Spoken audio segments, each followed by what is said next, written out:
I had the house key in one hand, the crock pot in the other. The morning air in Cedar Falls was still cool, sharp with the smell of cut grass from somewhere down the street. The driveway had one unfamiliar sedan parked at the curb. Must have been someone helping Daniel and Megan move in. A pale gray two-story with a porch just wide enough for two chairs stood waiting. I'd bought it for Daniel, my son, and his growing family. A place to start fresh, not another cramped apartment with paper-thin walls. I climbed the 3 steps to the porch, balancing the crock pot against my hip, and saw them. 2 pairs of socks, stretched and dripping over the white rail, the kind you'd wear to bed, not for work. They weren't Daniel's. The front door was unlocked. Inside, the air still smelled of new carpet and the faint chemical sweetness of fresh paint. I set the crock pot on the kitchen counter chilly, slow cooking since last night's steam curling up, warm and homey. I imagined Megan and Daniel ladling it out later, maybe his arm around her, a "thanks, Dad," in that half-sheepish way he'd picked up since he was a teenager. From the hallway, I heard voices, not Daniel's deep rumble or Megan's quick tone. A woman, older, with that slow, lilting, Midwest drawl. "Just until we get the boxes sorted, Frank." I stepped into the living room. 2 suitcases were lined up against the wall. On the couch, a neatly folded quilt. By the stairs, a pair of work boots big enough for someone taller than my son. Megan appeared in the archway from the dining room, smile too quick to be comfortable. "Robert, you're here early." She wiped her hands on a dish towel, eyes flicking toward the hallway. "My folks came to help us settle in. Just for a few nights." "Sure," I said. My voice felt flat even to me. I glanced past her and caught sight of a man's arm carrying a lamp upstairs. "Frank," I guessed. In the kitchen, Megan moved the crock pot to make space for a row of mason jars full of bright green beans. "Mom's been canning all summer," she said. "We thought we'd stock the pantry." I nodded, opened the fridge for something to do. 2 gallons of milk, neither brand Daniel buys. A bag of bagels with a Minneapolis grocery tag. From the porch, someone called, "Jason, grab the cooler." I looked out the window. A young man, early 20s, wiry build, was hauling a blue Coleman from the trunk of a sedan I didn't recognize. I told myself it was nothing. New house, people in and out, helping. Still, I noticed the small things. A guest code printed on a scrap of paper taped beside the smart lock. My name wasn't on it. While Megan fussed with the jars, I glanced at the fridge door. A piece of lined notebook paper was stuck under a magnet shaped like a corncob. Across the top, in neat block letters, "Kitchen duty schedule." The names weren't Daniel's or Megan's. "Looks like you've got a system going," I said. "Oh, just while everyone's here," she replied quickly. Steam from the crock pot curled into my face. It smelled like cumin and tomatoes, and the years I thought family meant showing up with food and tools, not paperwork. I stepped back onto the porch for some air. Across the street, Linda Patterson from the HOA was dragging her trash bin to the curb. She waved, then looked past me into the house. Her wave slowed before she turned away. The socks on the rail dripped again, one fat drop after another, into a widening dark patch on the porch boards. I didn't stop by again that evening. Figured I'd give them space to settle, see my son the next day. The following morning, I came back with a box of tools and a bag of bagels from Mill Creek Bakery, the kind Daniel likes, the ones with the thick salt crust. The driveway was different now. 2 sedans I didn't recognize parked nose to nose, one of them half on the grass. I let myself in. Or tried to. The smart lock blinked red. I pulled out my phone, thinking maybe the battery in the keypad was dead. Megan's text came through before I could knock. "Use this instead." A 4-digit guest code. Inside, the air was warmer, the faint smell of laundry detergent drifting in from somewhere upstairs. The crock pot from yesterday sat rinsed in the drying rack, my chili gone. Megan didn't mention it, and I didn't ask who had eaten. On the counter was a neat row of coffee mugs, 6 of them each with a different tourist slogan. None from places Daniel had ever been. Carol Miller, Megan's mother, was at the kitchen table with a laptop open, wearing a sweatshirt that said, Lake Okoboji. She looked up, smiled like I'd just wandered into a store she worked at. "Morning, Robert. We've got the Wi-Fi up and running, new network name. Megan's got the password. I nodded, set the bagels on the counter. Appreciate you getting it set up. From the corner of my eye, I saw a sheet of printer paper taped to the fridge. Wi-Fi, Miller House. Below it, the password in Carol's rounded handwriting. In the living room, Frank Miller's voice called up the stairs about a loose hinge. A hammer tapped twice. Somewhere outside, a dog barked, not a neighbor's. I went to the front porch for my coffee. Across the street, Linda Patterson was out early again, walking her retriever. She slowed when she saw the extra cars, then caught my eye and gave a small, puzzled wave. When I came back in, Megan was sorting envelopes by the front door. She slid a few into a folder marked Utilities in big letters. I noticed the top one, the city water bill, had a new mailing address sticker over the old one. Just makes it easier if they come to me, she said quickly, catching my glance. The hallway smelled faintly of carpet cleaner. Jason's voice floated down from upstairs, talking to someone on speakerphone about job leads in Minneapolis. I could hear the clack of a suitcase latch snapping shut, or maybe opening. On my way out, I checked the guest code note by the door. Beneath it, in smaller print, another line in a different pen. Admin Carol. The lock clicked behind me, a little too fast. The bagels sat untouched on the counter. Saturday afternoon. The sky over Cedar Falls had that heavy, late summer look. A flat gray lid. The air close and damp. I came by with a small framed photo of Laura, Daniel's mother. It had been on my mantle for years, her smile catching the light from a fishing trip we took up in Minnesota. I thought it should be in his new living room, someplace where the family could see her. When I stepped inside, the house smelled faintly of onions and something frying in oil. The living room was fuller now, an extra armchair I didn't recognize, a throw blanket patterned with sunflowers draped across it. But what caught me was the wall over the couch. The framed print that had been there yesterday, a stock landscape that came with the staging, was gone. The nail was bare, and on the floor against the wall leaned my photograph of Laura, wrapped in a dish towel, the corner of the frame pressing through the fabric. Megan appeared from the kitchen, wiping her hands. "We're just doing some work in here, Robert. Didn't want the dust to get on it," she said quickly. "We'll put it back." I nodded, but I didn't pick it up. From the kitchen doorway, I could see Carol bent over a pot on the stove, her voice low, talking to someone outside the back door. Laughter drifted in from that direction, Jason's voice, unmistakable now, bright and careless. The hallway to the garage had a faint chemical smell, not paint, but something sharper, like solvent. I followed it and opened the door. The garage light flickered on. 2 metal folding cots were set up along the back wall, each with neatly rolled bedding. An extension cord ran from a power strip to a space heater and a phone charger. A small pile of shoes sat under one cot. A laundry basket half full of clothes leaned against the wall. A dog barked once from somewhere behind the garage, the sound muffled by siding. On the inside of the garage door, taped next to the opener, was a list in Megan's handwriting. "Jason's things don't move." The ink had smudged in one corner, as if someone's hand brushed over it many times. I stepped back into the kitchen. Carol was ladling soup into bowls, 6 of them. She didn't ask if Daniel was home, and I didn't see him anywhere. "We've got plenty if you're hungry," she offered, cheerful as if we'd all planned this together. "No, thank you," I said. The smell of frying oil clung to my shirt as I crossed the living room. The wrapped photo leaned silently against the wall, the dish towel not slipping loose. No one had moved it since yesterday. On my way out, I noticed a scrap of mail on the console table by the door.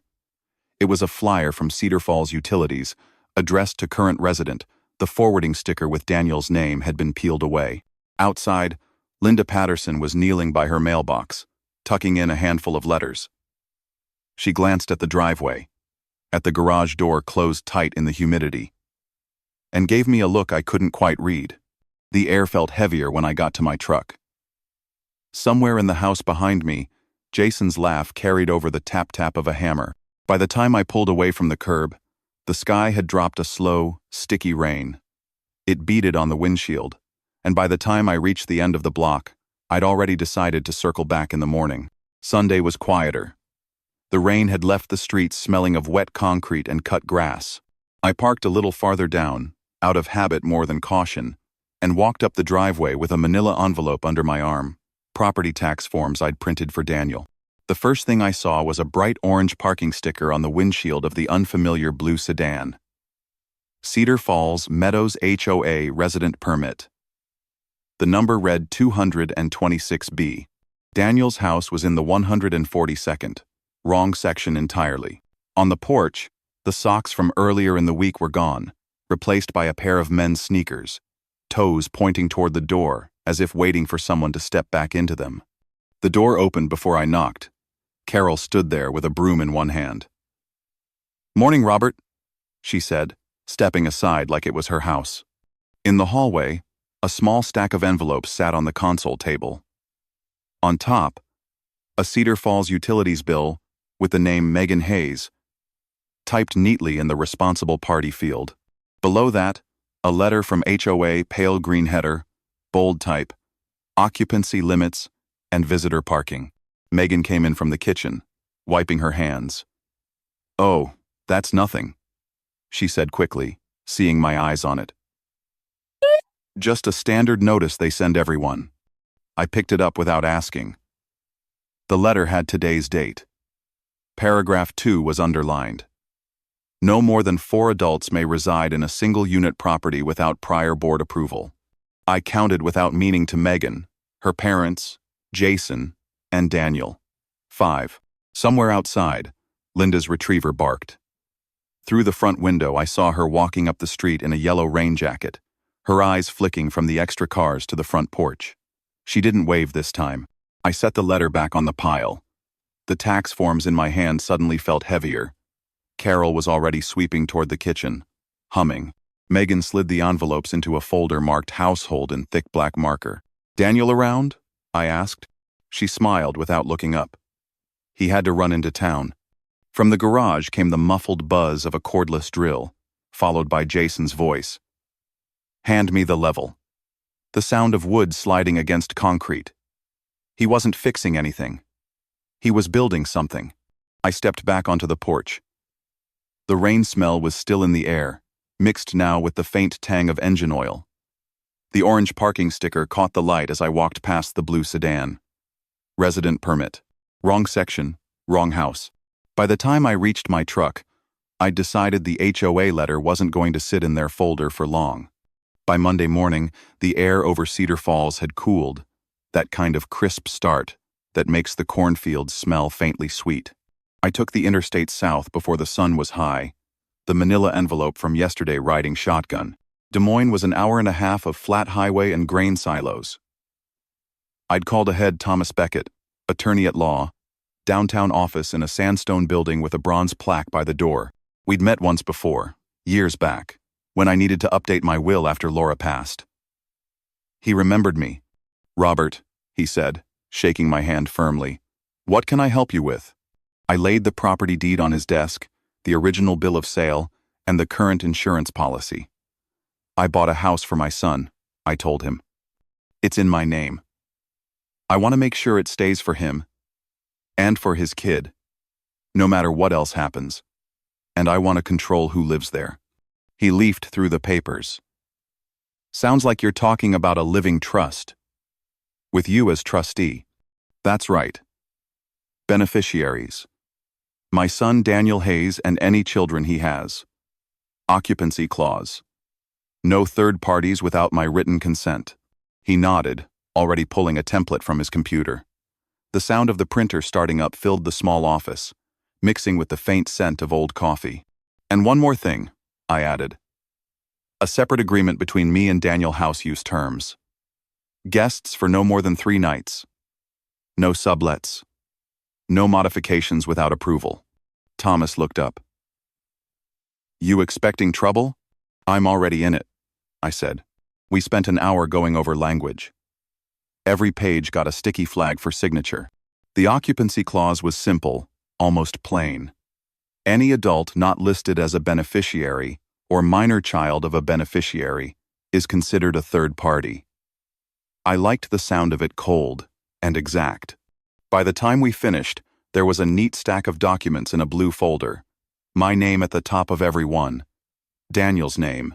Not Megan's. Not the Miller's.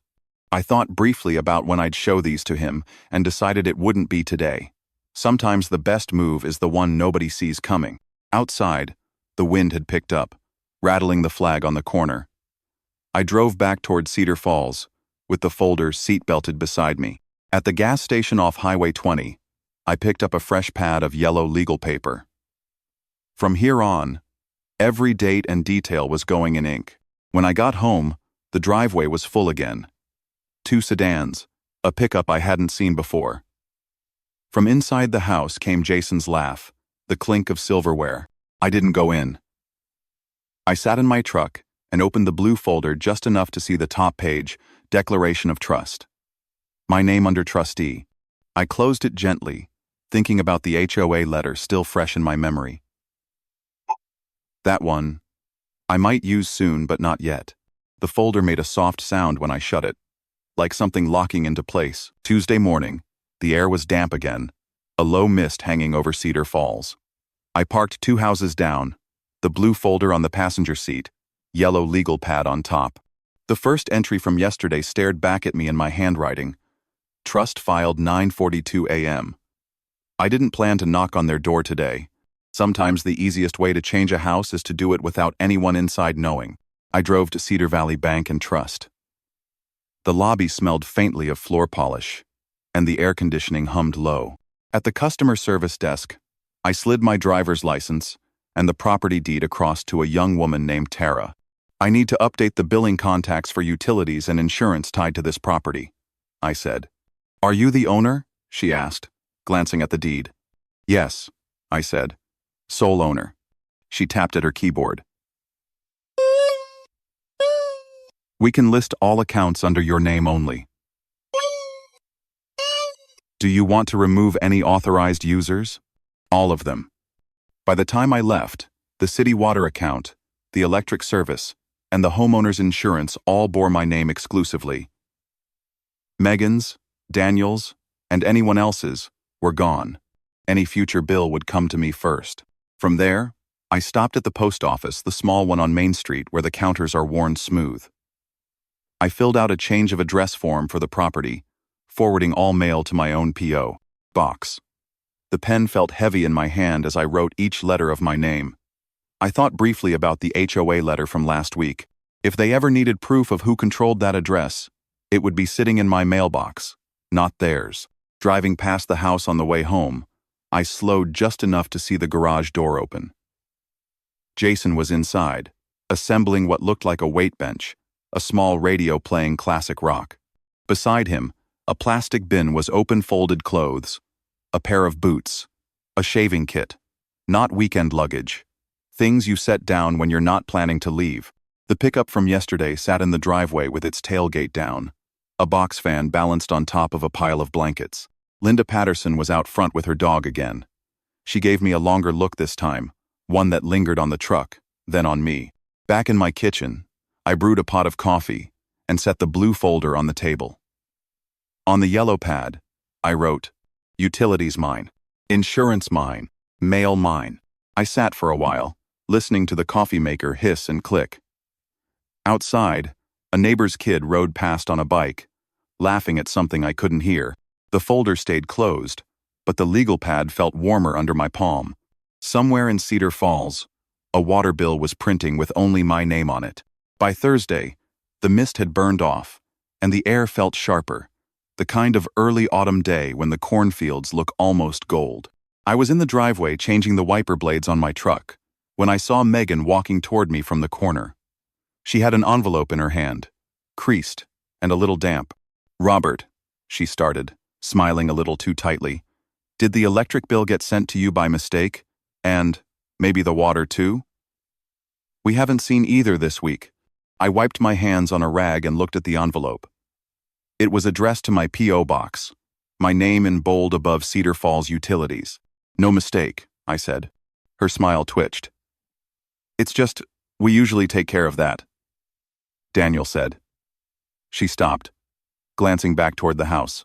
Jason's voice carried faintly from the open garage. the metallic clink of weights on a bar. I didn't answer right away. The rag in my hand smelled faintly of oil. I thought it made sense for the owner to handle the accounts, I said finally. She shifted the envelope from one hand to the other. Well, just let me know if you need us to pay you back. I nodded, but she didn't seem reassured. She walked back up the street, the envelope swinging lightly at her side. From where I stood, I could see the garage more clearly. The weight bench now fully assembled, a small mini-fridge plugged into the wall beside it. A folding chair sat next to it, with a half-empty can of soda on the seat. Linda Patterson was at her mailbox again, sorting letters. She watched Megan pass, then looked over at me, her eyes narrowing slightly before she closed the metal flap. Later that afternoon, I drove to the post office. 2 new envelopes waited in my box: insurance renewal, water service statement, both with my name alone. The woman behind the counter handed them over with a polite smile, no questions asked. Back home, I set them on the kitchen counter beside the blue folder. The coffee pot was still warm from the morning, and the house smelled faintly of it. I wrote 2 more lines on the yellow pad. First question from Megan, no reaction from Daniel. I wondered if he really didn't know, or if pretending not to know was easier for him. Through the kitchen window, I could see the sun dropping behind the trees, the light catching on the truck in their driveway. The mini-fridge cord was visible even from here, snaking across the garage floor. I closed the blinds. Saturday morning, the air had that brittle chill that comes right before the leaves turn. I was sweeping the porch when the mail truck stopped in front of my house instead of Daniel's. The driver handed me a thin white envelope from Cedar Falls Utilities. Inside, on their standard blue and white letterhead, was a confirmation of change request form. The first line read, "We have received your request to add an additional authorized account holder. The requested name, Megan Hayes." I stood there a moment, the broom still in my hand, listening to the faint hiss of tires on damp pavement. At the bottom of the page, the form noted, "Request submitted online. Pending owner approval." That afternoon, I drove to the utility office on River Street. The lobby smelled faintly of dust and copy paper. A woman at the counter looked up when I set the letter down. "That's my account," I said. "The request isn't approved." She tapped a few keys, then looked at me over the rim of her glasses. "All right, sir. I've marked it. Owner declined. No one can add themselves without your written signature now." She hesitated, then added, "We see this sometimes when family moves in, gets complicated." "Not complicated," I said, "just unnecessary." Back in Cedar Falls, I slowed as I passed Daniel's house. The garage door was down, but through the side window I could see Jason's weight bench in the same spot. A new shelf was mounted on the wall above it, lined with cans of soup and a box of instant coffee. Linda Patterson was out walking her dog, bundled in a sweater now. She glanced at the house, then at me. This time her nod was deliberate, almost conspiratorial, the kind of look people share when they've both noticed the same thing. At home, I set the declined form in the blue folder, sliding it behind the trust papers. On the yellow pad, I wrote, "Megan tried to add herself to utilities. Declined in person." The house was quiet except for the ticking of the wall clock. Somewhere down the block, a lawnmower started up, the sound faint and steady. I thought about the HOA letter again, and how adding names to bills could look a lot like changing occupancy. Not yet, I told myself. Not yet. Monday morning came with a pale sun and the sound of garbage trucks clattering down Cedar Lane. I was at the kitchen table with a mug of coffee when the mail slot clinked. A single white envelope slid onto the rug: Iowa Department of Transportation. The return address caught my eye first, then the name printed just below it, Jason Miller. And the address underneath? Daniel's house. I tore the envelope along the top. Inside was a vehicle registration renewal, complete with plate number and make. 2016, Ford F-150, blue. I could picture it immediately, the pickup with the tailgate down, parked in their driveway since last week. There was no mistaking it now. Jason hadn't just moved himself in. He'd moved his truck in on paper. For HOA, this was gold. Nothing says permanent resident like a state registration tied to the address. I set the registration beside my coffee and stared at it for a long time. The smell of roasted beans mixed with the faint scent of damp paper. Mid-morning, I drove to the county clerk's office. The lobby was small, fluorescent lit, the air a little stale. A clerk in a red cardigan took the paper from me. "I'm the property owner," I said. "This vehicle isn't registered to anyone on the deed. I'd like a note on file that this address is occupied by unauthorized residents." She raised an eyebrow but typed something into her computer. "Noted," she said. Then, almost conversationally, "We've had similar reports from this neighborhood before.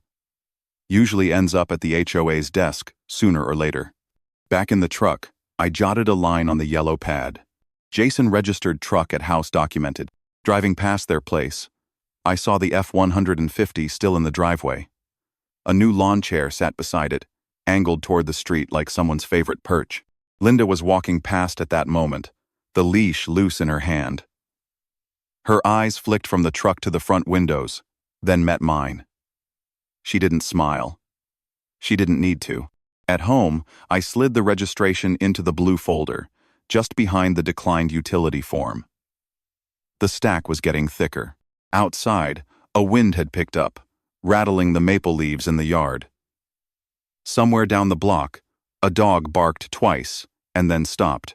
Not yet, I thought again. But closer. By Wednesday, the wind had shifted colder, carrying that dry leaf smell that comes just before frost. I was sitting at the kitchen table, the blue folder open in front of me, when I noticed the HOA handbook tucked behind an old property tax receipt. It had been years since I'd read it cover to cover. The binding was creased, a coffee ring marking the front. I flipped through slowly, page after page of rules in small print, until I found Section 4, Occupancy and Residency Requirements. One line caught me. "No property shall be occupied by more than one family unit, defined as related by blood, marriage, or adoption, without prior board approval." Jason wasn't related to me by blood, marriage, or adoption, and certainly not to Daniel in any legal sense. His mother might have been, but she wasn't the one living there. After lunch, I walked down Cedar Lane to the HOA office, a converted room at the back of the community center, the carpet thin and the air smelling faintly of lemon cleaner. A woman named Claire sat behind a desk with a stack of manila folders. "Afternoon," I said. "I had a question about Section 4 the handbook." She reached for her copy, flipping to the page. "What about it? If I suspect there are occupants not fitting the family definition, do I have to file a formal complaint, or can I just ask for a review?" Her eyes narrowed slightly. "Either works. A request for review means the board will send a letter asking for clarification of residency. It's less formal." I nodded, as if I were asking out of curiosity alone. "Appreciate it." On the way out, the sound of children playing basketball in the gym echoed through the hallway. Their laughter seemed louder than the ball hitting the floor. Back home, I placed the HOA handbook on top of the blue folder and wrote on the yellow pad, "Section 4 Family Unit Rule. Claire review possible without complaint." Through the blinds, I could see Jason's F-150 parked in the same spot, the lawn chair now folded up and leaning against the garage wall. A new cardboard box sat beside it, marked Kitchen Fragile. I poured the last of the coffee into my cup, the smell sharp and familiar. The handbook stayed where it was, its pages just slightly curled at the edges. Not today, but soon. Friday morning, the sky was a flat gray, the kind that makes the air feel heavier. I'd left the blue folder open on the table overnight, the HOA handbook still on top. The page with Section 4 lay face up, a faint crease running through the middle. I poured coffee, sat down, and stared at it, until the steam from the mug thinned and disappeared. By late morning, I was back at the HOA office. Claire was there again, sorting through a stack of forms. She looked up as the door clicked shut behind me. "I'd like to submit that review request we talked about," I said. Her hand stilled on the papers. "For your property?" "Yes. 112 Cedar Lane." She pulled out a short form name, address, nature of concern. I filled it out slowly, my handwriting careful and even. Under concern, I wrote, possible occupants not meeting family unit definition, under Section 4. Claire read it over, then initialed the corner. The board meets Monday. If they approve the review, a letter will go out within the week. Standard mail. Will it say who requested it? She shook her head. Number. Just that an occupancy review has been initiated. On my way home, I took the long route, past the edge of town where the soybean fields stretched out in flat rows. The wind carried the faint smell of earth, and something sweet, maybe silage. When I finally turned onto Cedar Lane, the F-150 was gone. But the garage door was open, and inside, Jason was hunched over the mini-fridge, rearranging cans. A woman I didn't recognize stood beside him, holding a grocery bag. Linda Patterson was raking leaves across the street. She paused, leaning on the rake handle as her eyes moved from the garage to me. No nod this time. Just watching. At home, I slid the carbon copy of the review request into the blue folder, behind the HOA handbook. On the yellow pad, I wrote, review request filed 10:42 a.m. Anonymous. Outside, a few dry leaves skittered across the driveway. Somewhere in the neighborhood, a hammer tapped steadily, 3 beats at a time. Monday wasn't far. By Saturday, the cold had settled in for real. The grass crunched faintly under my shoes as I walked to the mailbox. The air smelled faintly of wood smoke from somewhere down the street. From my driveway, I saw movement at Daniel's house. The garage door was up again, but this time Jason wasn't lifting weights. He was stacking boxes, the same ones I'd seen labeled kitchen fragile and linens. Megan was beside him, folding down the tops and taping them shut. They spoke in low tones, but the sound of the tape gun carried across the street long, tearing pulls. Every so often, Megan would glance toward the street before going back to the box in front of her. I stood with my mail in hand, pretending to sort through envelopes. One was a grocery flyer, another a heating company coupon. The last was from Cedar Falls Utilities, my copy of the latest statement. My name printed alone at the top. Jason carried one box into the house and came back with a plastic tub, the kind you use for moving.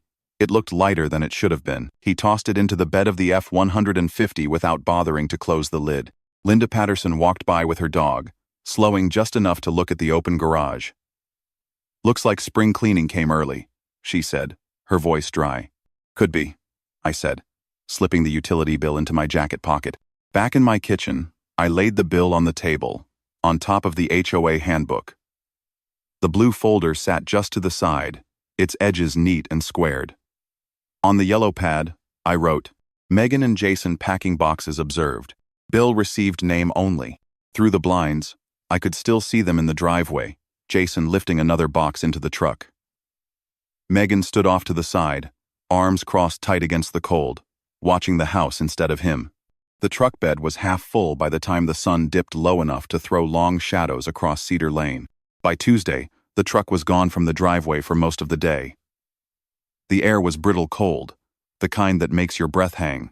I'd just come back from the hardware store when I spotted Megan stepping out of the house, a folder clutched under her arm. Jason followed, wearing a jacket zipped up to his chin. They didn't see me.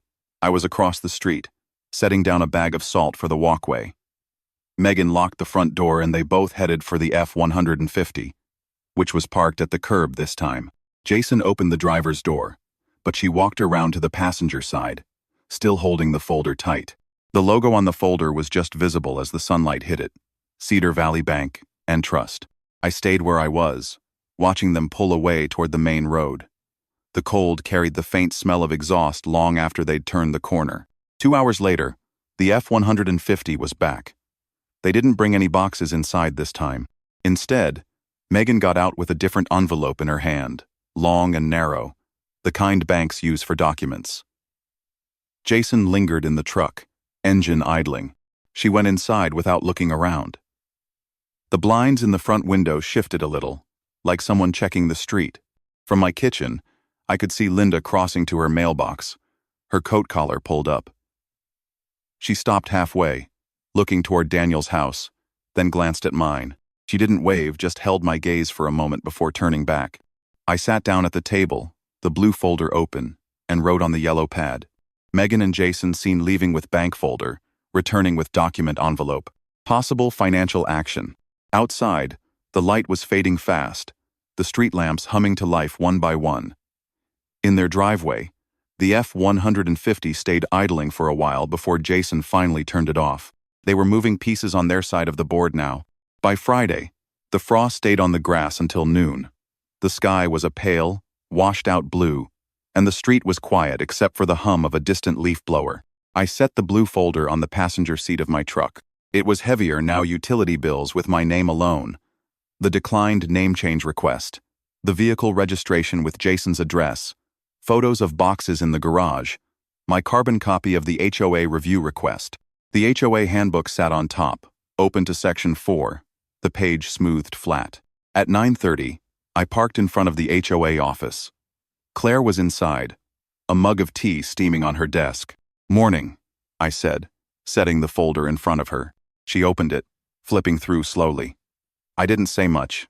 I didn't need to. The documents spoke for themselves. When she reached the registration form, she looked up. "This is thorough. Just making sure the board has everything it needs," I said. She slid the folder toward her side of the desk. "We'll review this Monday. If the occupancy is non-compliant, a notice to vacate will be issued. That's 30 days. I nodded once and stood. The air outside felt sharper than when I'd gone in. Driving back, I passed Daniel's house. The F-150 was in the driveway, tailgate down, a single box in the bed. Megan was standing in the garage doorway, arms folded. Jason was nowhere in sight. She watched me drive by, her expression unreadable. Linda was on her porch, mug in hand. As I passed, she gave a small nod, the kind people give when something they've been waiting for is finally in motion. At home, I set my keys on the counter. The kitchen was warm, the smell of coffee still lingering from earlier. I didn't open the yellow pad this time. Out the window, the wind picked up, scattering the last of the leaves down Cedar Lane. Thank you for watching Final Truth. Your support means the world to us. If this story kept you hooked until the end, don't forget to like, share, and subscribe. Every day we bring you new tales of family secrets, hidden motives, and twists you won't see coming. Turn on notifications so you never miss the moment the truth comes out. And remember, here at Final Truth, every ending is just the start of another story.